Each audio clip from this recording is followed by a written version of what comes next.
Julinho Botelho foi um dos maiores pontas-direitas da história do futebol brasileiro. Suas atuações brilhantes o levaram a ser convocado para a Copa do Mundo de 1954, onde foi considerado um dos melhores jogadores da edição. Julinho Botelho nasceu no dia 29 de julho de 1929, em São Paulo. Ele nasceu no bairro da Penha, na capital paulista, local onde seus familiares portugueses resolveram construir uma vida após chegarem ao Brasil. Ainda bastante jovem, ele foi matriculado no grupo escolar Santos Dumont e, nas horas de lazer, tinha o futebol como seu maior hobby. Entre uma pelada e outra, seu futebol foi amadurecendo, e o jovem idealizou que poderia ter uma carreira no esporte. O primeiro clube que Botelho tentou ingressar foi o Corinthians, que estava realizando seletivas em busca de jogadores promissores para seu elenco. Durante as seletivas, ele acabou não sendo aprovado, pois realizou a seletiva em uma posição que não o favorecia. Após não passar na seletiva, Julinho não desistiu de seguir uma carreira como jogador de futebol. Em 1948, aos 19 anos, ele quase conseguiu entrar para jogar no time de aspirantes do Palmeiras. Porém, antes que pudesse ter qualquer vínculo com o Palmeiras, ele realizou uma partida pelo Sindicato dos Tecelões, no bairro da Moca, onde, após a partida, recebeu uma proposta para jogar no Clube Atlético Juventus, que tinha sua sede muito mais próxima de sua casa do que a sede do Palmeiras. Julinho Botelho nunca participou de nenhuma categoria de base e, assim que começou a jogar pelo Juventus, já estava integrando o time de profissionais do clube.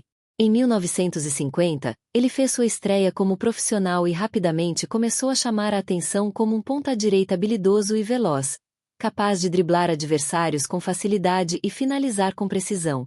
Em 1951, ele já estava pronto para dar um passo maior em sua carreira, sendo contratado pela Portuguesa por 50 mil cruzeiros.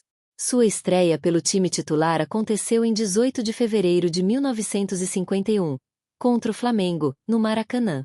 Embora a Portuguesa tenha perdido por 5-0, Julinho rapidamente mostrou seu talento e potencial. A Portuguesa que Julinho Botelho fez parte era um time muito forte para aquele período. Além dele, outros grandes jogadores faziam parte do elenco, como Brandãozinho, Djalma Santos e Pinga. Em 1951, o time da Luz era tão forte que, após realizar uma excursão pela Europa, voltou para o Brasil com a conquista da fita azul, uma honraria concedida aos clubes que retornavam invictos de suas excursões internacionais. Após o feito, Julinho conquistou, em 1952, o primeiro grande título de sua carreira ao vencer o torneio Rio-São Paulo. Neste mesmo ano, ele foi convocado pela primeira vez para defender a seleção brasileira. Ele foi convocado para representar o Brasil no Campeonato Pan-Americano, realizado em Santiago, no Chile. No torneio, a seleção brasileira conquistou a medalha de ouro, e Julinho foi um dos destaques da equipe. No ano seguinte, Julinho participou de várias partidas importantes pela Portuguesa, ajudando o clube a manter seu alto nível de desempenho.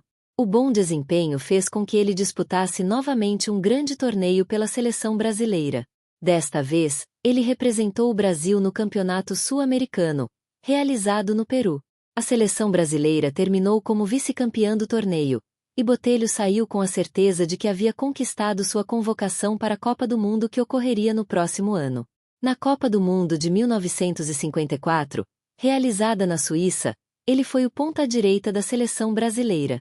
Sua atuação nessa posição foi fundamental para o desempenho do Brasil no torneio, e ele se destacou como um dos melhores jogadores da competição. No jogo de estreia contra o México, em 16 de junho de 1954, Julinho marcou um dos gols na vitória por 5-0. No entanto, foi no jogo contra a Hungria, nas quartas de final, que Julinho realmente se destacou.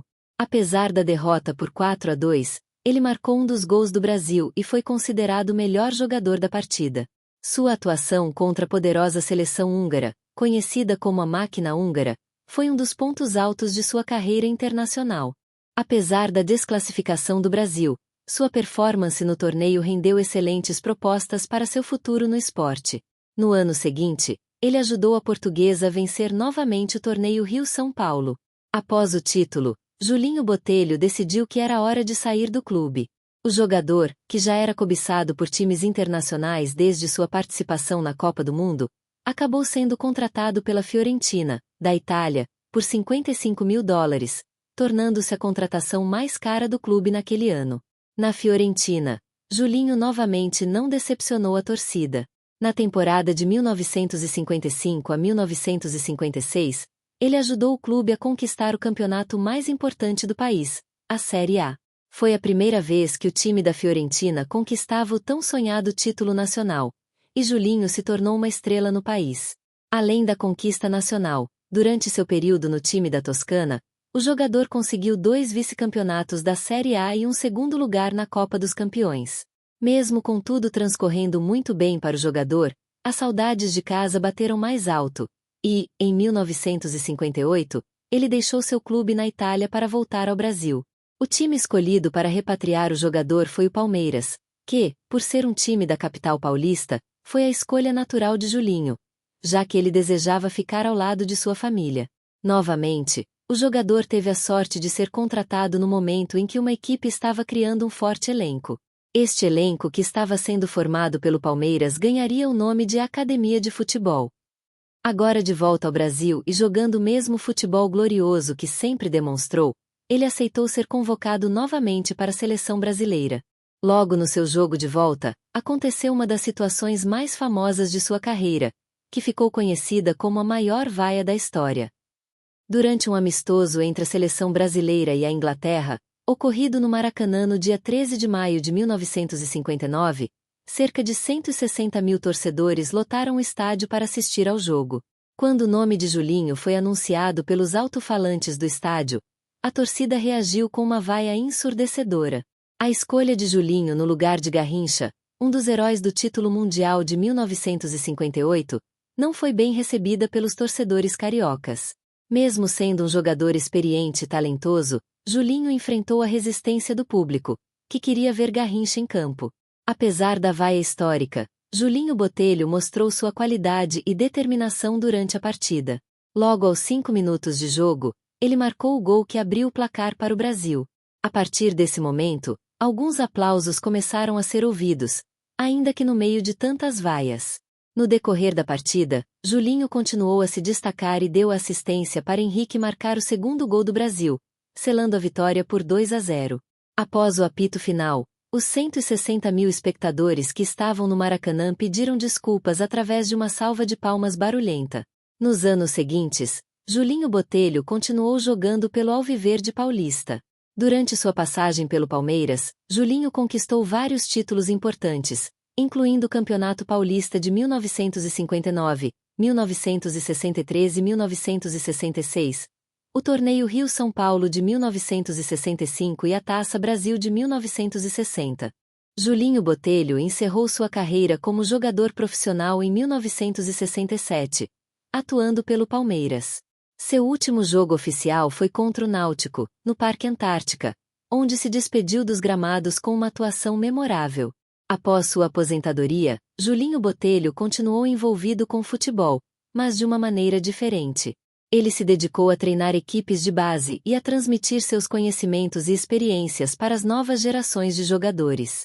Julinho foi treinador do Palmeiras em 1968 e 1969, período em que dirigiu a equipe em 14 jogos, obtendo 6 vitórias, 4 empates e 4 derrotas. Além disso, ele também treinou a equipe sub-20 da Portuguesa de Desportos, levando o time ao título juvenil em 1973.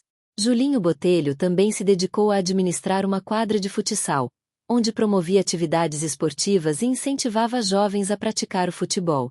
Ele permaneceu todos esses anos morando no bairro da Penha, onde nasceu e viveu até o final de sua vida. Ao longo de sua vida, o jogador teve 5 filhos, que estiveram ao seu lado até seus últimos dias de vida. Sua família extensa era o seu maior orgulho. No seu último ano, sua saúde já estava bastante debilitada, principalmente devido a seus problemas cardíacos. Foi devido a esses problemas cardíacos que o ex-jogador Julinho Botelho acabou falecendo no mesmo bairro em que nasceu, viveu e, por fim, morreu. Julinho Botelho morreu em 11 de janeiro de 2003, em decorrência de sérios problemas cardíacos. Ele estava com 73 anos. O velório de Julinho Botelho foi realizado no bairro da Penha, na zona leste de São Paulo. Ele foi sepultado no cemitério da Penha, em uma cerimônia simples, carregada de significado e emoção. Julinho Botelho deixou sua marca no futebol brasileiro e mundial, sendo eternamente lembrado como um dos grandes nomes do esporte. Se em algum momento este vídeo lhe agregou valor, considere se inscrever e curtir. Isto ajuda muito o canal. Até o próximo vídeo.